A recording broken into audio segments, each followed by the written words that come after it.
Sweet potato pone is something that you will find in the Gullah community as well as the Caribbean.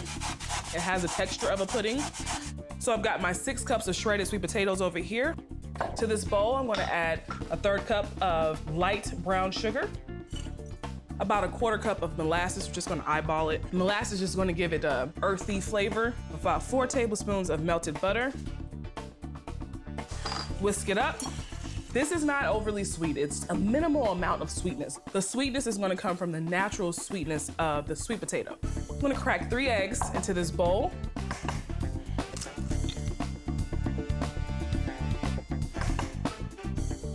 Whisk together my 3 eggs. I'm gonna add it to my bowl with the sugar and the butter. 1/2 cup of half and half. And 1 teaspoon of vanilla extract.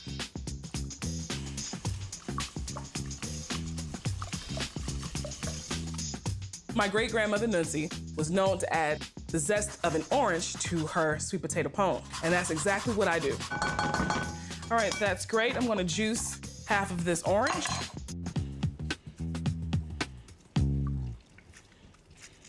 And now I'm gonna add my spices. I have some ginger, about 1/2 teaspoon of ginger, cinnamon, 1/2 teaspoon of salt. I'm gonna really bring out the natural sweetness in the sweet potatoes and the sugars I use. And I'm just gonna grate some fresh nutmeg. This is the same spices I use in my sweet potato pie, and my grandmother uses the same spices in her sweet potato pie. Whisk it on up. Okay. I'm just gonna fold in the shredded sweet potatoes. All right. And fold it in.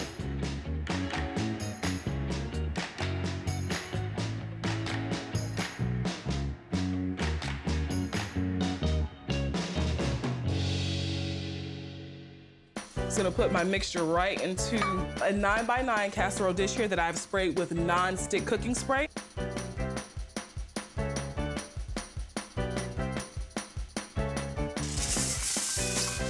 Put some foil on top and bake it for about 40 minutes covered, and then uncover it and bake it for an additional 10 minutes so it gets nice and brown on top. I like to add a little eggnog whipped cream. Ooh, that tastes like Christmas. I call this my Gullah seasoning. I'm using a lot of paprika, almost 4 tablespoons of that for the color, smokiness, 2 teaspoons of oregano, 2 teaspoons onion powder, a little bit of cayenne, not too spicy, 2 teaspoons, garlic powder. You know what? I love garlic powder. Another little teaspoon. White pepper, thyme, and this Gullah seasoning will go great on poultry. I'm adding some basil. You can also use it on your vegetables. It's universal, and that's exactly why I made it. Gullah is a term used to describe the African-American people here in the Low Country. We're a distinct group of African Americans, and our food definitely speaks to our West African ancestry. And I add a little bit of sugar just to balance out some of that cayenne that I use. A few pinches of salt, a few cracks of pepper. All right, that's done. I'm gonna get started on my dredge. Got a bowl for my wet, got a bowl for my dry. I'm just gonna start with 2 cups of flour in my dry. My Gullah seasoning. I'm just going to use all of the buttermilk. When you dredge, keep one hand clean, keep one hand messy. Drop it in the buttermilk, drop it in the dredge. I can't wait till Mom gets here.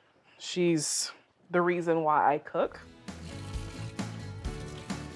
Before I get started, I want to check the temp on my oil. You want to make sure that it's at a temperature between 360 and 375.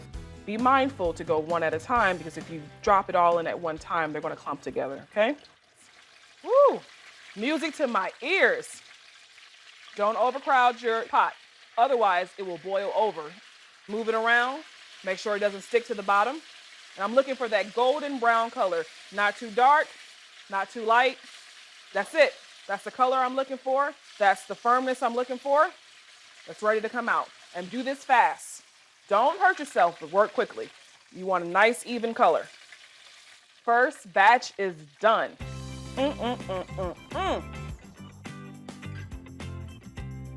Mommy! Just in time? Ooh, let me make some fries to go with them shrimps. What you think? Remember, growing up, you would make the steak fries. I'm here to assist you in my kitchen. Okay. Well, we got my seasoning. My mom has washed 2 russet potatoes, cut it up. She's adding the russet potatoes to the bowl with a little bit of that Gullah seasoning, and she's now adding flour to begin tossing. So the flour is going to give it that nice coating and that crunch we want at the end. Okay. Okay, you know what? I really, truly need a bag. This work? Yes, that'll work. My mom always used a bag. Okay, is the oil ready? The oil's nice and hot. All right, so I'm just gonna drop them in there and just let them stay in there for about 10 minutes and we should be good to go. All right, Ma, these look good to you? Yeah, you can tell because they're like kind of brownish there. They're good, they're good. They are beautiful. You know what's good? What? Sprinkle a little bit more on this while it's hot on the fries. Okay, Ma, with the tidbits, Pat's facts for the day. There you are. I like it. Shrimp and grits is a staple item in the Low Country, especially at brunch. You can eat it brunch, breakfast, dinner, whatever. We eat shrimp and grits all day long. While my bacon is frying, I'm gonna get started on my grits. I'm using old-fashioned grits, 2 cups. Old-fashioned grits are less processed than quick grits, so it takes a little longer to cook. These are the grits that my grandmother grew up on. She still uses old-fashioned grits. I like quick grits, of course, because if you're in a rush, quick grits can cook within like 5 minutes, but old-fashioned grits take about 20 minutes to cook. And the reason I whisk the grits as I pour it in, because grits lump up very quickly. If you serve a lumpy grit to anybody in the South, your name will be the talk of the town. Once it starts to boil, you'll bring it down to a simmer, and if you don't salt your water now, you'll have some really bland grits at the end. Well, you see me over here getting started on this shrimp and grits. Yes, I need your help. Okay. Okay, just wash your hands. You got my help. You can smell it all the way down the street, right? I know. Can you help me with the, Of course the I onions? can. Teamwork makes the dream I know work. that's right. It smells so good in here, Kardea. This girl is making my favorite. You know, I was thinking, where do shrimp and grits come from? Definitely Charleston, but everybody makes shrimp and grits so different, And I think we all just added our own flavor. You have to have fresh shrimp. How can you eat shrimp and grits without Charleston shrimp? Girl, I don't care if you got to go out in the creek all day long. I'm telling you, you need fresh shrimp with shrimp and gravy. Yeah, I think people actually want to take the quick way out, but because I love cooking, I like to take the great way out. All right. Yes. Slow way is the great way. I think we got enough onions before I start boo-hooing in here, girl. Oh, okay. Well, yeah, that's enough. Yes. This pan is nice and brown, so that's gonna give me a good dark gravy. You put that in there? Yes, I'll go ahead and add that in for you. Yeah. Oh, yeah. That's gonna make a really good gravy right there. That's actually the biggest key to making it as well. You gotta get that pan nice and dirty. Yes. And I need a little bit of flour. Can you stir around the grits for me too? I sure can. Thank you. Kardea, what kind of grits do you use? I'm using old-fashioned grits today. Oh, really? Using old-fashioned grits, it just holds up a lot better. It's nice and thick. If the grits is thicker, then I won't need extras. No, you're right, I won't need a second help. Right. It'll stick to your bones. That's what my grandma I said. used to tell my children, honey, it's gonna stick to your gizzard. Oh, yeah. That's right. Oh, yeah, this is coming along really good. That looks good over there, Kardea. Yeah, it's coming together. Okay, look at you. See, I learned a thing or two. Y'all taught me well. You did, I'm telling you. It looks really good. Just gonna cook this down till the onions get a little translucent. And while I do that, can you put a little flour in the shrimp and some salt, pepper, and garlic powder? We like to add flour to our shrimp just to get it a little crispy. I love brunch. I eat brunch every single day. And you make a good hefty brunch. Yes, I do. You do. You have some left over for dinner. Sometimes the oil will cook out of the onions in the skillet. It's okay to add a little bit more. I'm using canola oil.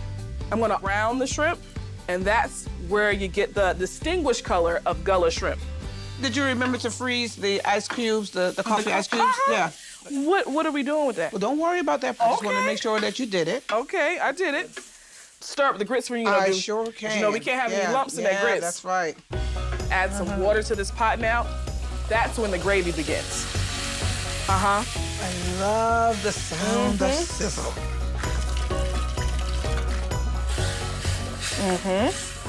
With Gullah food and low country food, we like to build layers of flavor. Yes.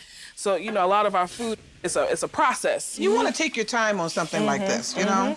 I've always just known how to make shrimp and grits Gullah style, but what do you think makes it Gullah? The brown gravy. Yes. Try that. Girl.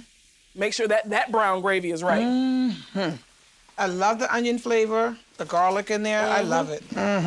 Now, what's going to really set it off is when you add the bacon. Yes. Take the same bacon that I use to get that bacon grease in the beginning. All those flavors, the bacon, the shrimp, the gravy. It's going to really boost that taste. Everything's ready. Ooh, that looks so good. I'm ready to eat. Can you cut up some green onions for me? I sure can. I came hungry. Okay. Like very hungry. I'll give you a good serving. Please do. And look how thick and creamy slides right off the spoon. Oh, yes. That plate is too cute.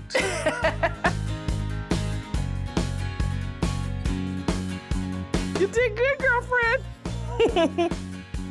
You hungry? Do you really have to ask that? Let's go. Let's go eat. Can't wait to try this.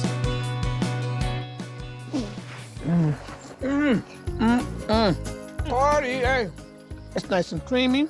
The seasoning is just perfect. Love it.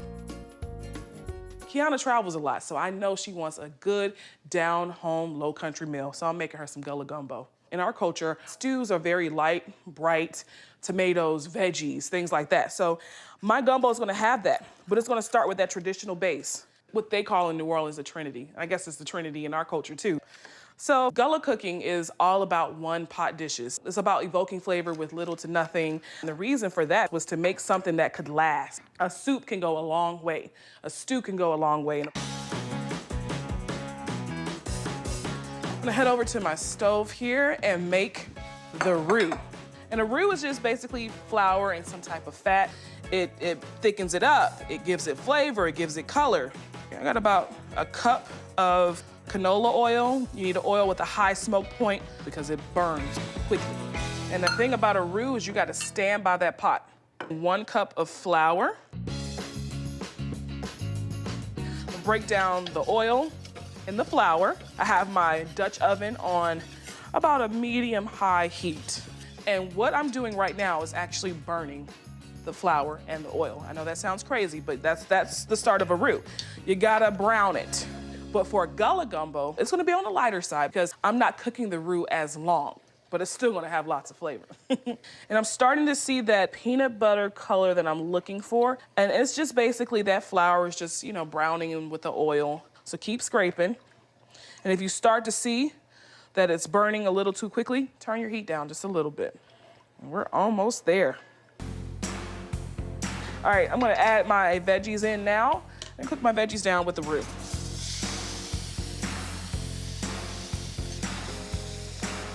Look at that. Ooh.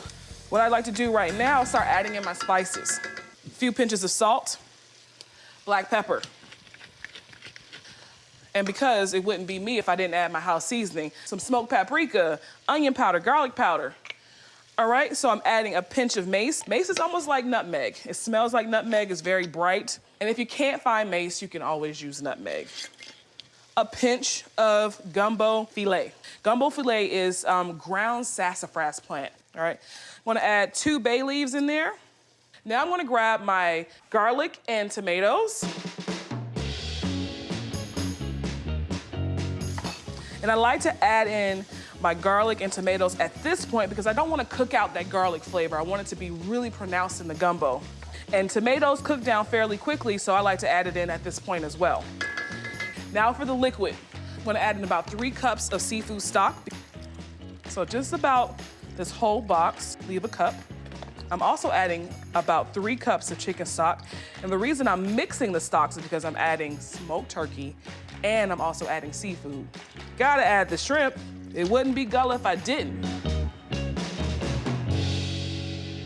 All right. I'm gonna bring this to a rolling boil. I'm gonna also add smoked turkey wing. My grandmama and them always added some type of smoked meat to help enhance the flavor of whatever stew they're making. Okay, so I'm gonna let this go, uncover, just let it simmer. After an hour, I'm gonna add the lima beans. I'm gonna let the lima beans cook up in this. And then last but not least, you know I'm gonna throw in some shrimp. Of course, I'm gonna add traditional Gullah crab rice to the top of that gumbo. I'm gonna heat up 2 cups of chicken stock because it infuses flavor into the rice. This is about half of this box. For every 1 cup of rice, you use 2 cups of liquid. And it's important to rinse your rice. Let me tell you why. You gotta get that starch off the rice. Once my water runs clear, you know you got most of the starch off. My stock has come to a boil. I'm gonna add my rice, bring it down to a simmer and cover it. All right, while that goes for about 15 minutes, I'm gonna cut up my Trinity. Got a tomato I'm gonna use a little later, and of course, garlic. Crab rice tastes just like it sounds. It's crab meat and rice. Now, we like to use blue crab claw meat because it evokes more of that crabby flavor. If you wanna be traditional, you gotta use claw meat. And if you wanna go old school, you'll sit there and crack some blue crabs and add that meat into the rice. That's how my great-grandparents used to do it, okay? Got about half of this bell pepper that I'm dicing up finely. All right, add it to this bowl. And I got 1 clove of garlic, of course. Y'all know I like my garlic. You know what, to make life easier, I'm just gonna add the garlic to the veggies right there. Right now, there's so much flavor going on here, everything is just gonna melt together and it's gonna be awesome. Let's get this veggie sauteed. What I like to do is start my crab rice with a little butter and oil. I like to use the combination of 2 types of fat. Butter has a little bit more water content. So to really get a nice fry on my veggies, I like to add oil. And while that's getting hot, it's been about 15 minutes. Let's see if the rice is done. My rice is nice and fluffy. Let me tell you another secret to getting the perfect fluffy rice. After it's done, you turn the heat off, put your top back on, and let it steam off the heat. Your rice will be nice and fluffy and not overcooked. Let me add the onions, the garlic, and the celery. A little salt to draw out some of that water. Ooh, smells so good. All right, so I'm just cooking it till it gets a little softened and the onions turn translucent. I'm gonna take my rice, add the rice to the pot. My grandmother and my mom, they call everything in the house a pot. Even though it's a pan, it's a pot. Get all the crusty stuff.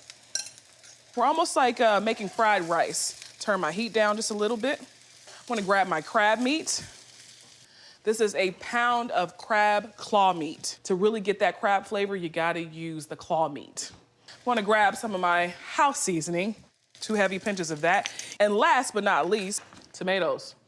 A pop of freshness. It's gonna also give it a pop of color. Crab meat, rice, bell pepper. I tell you, this is a meal in itself.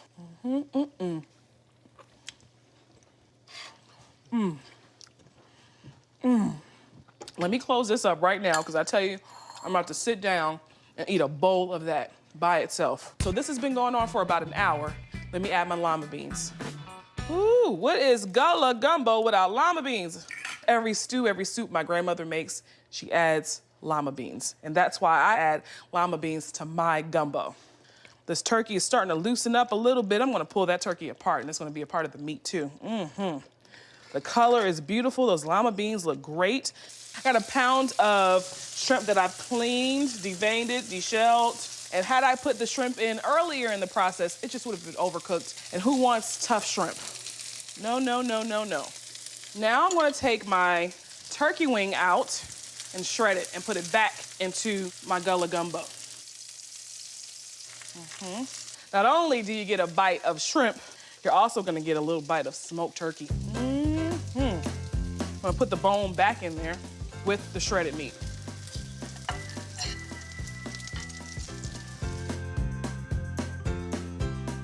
My Gullah Red Rice. So starting off with 1 large white onion that I've diced. I'm dicing 1 bell pepper. Typically, red rice is cooked with some type of smoked meat. I like to use a popular smoked sausage that we use here in Charleston. This smoked sausage is like a kielbasa. It's fully cooked, so it's just gonna add that nice smoky flavor. All right, so I'm gonna add a 1/4 cup of vegetable oil. I'm gonna add my sausage and bell pepper.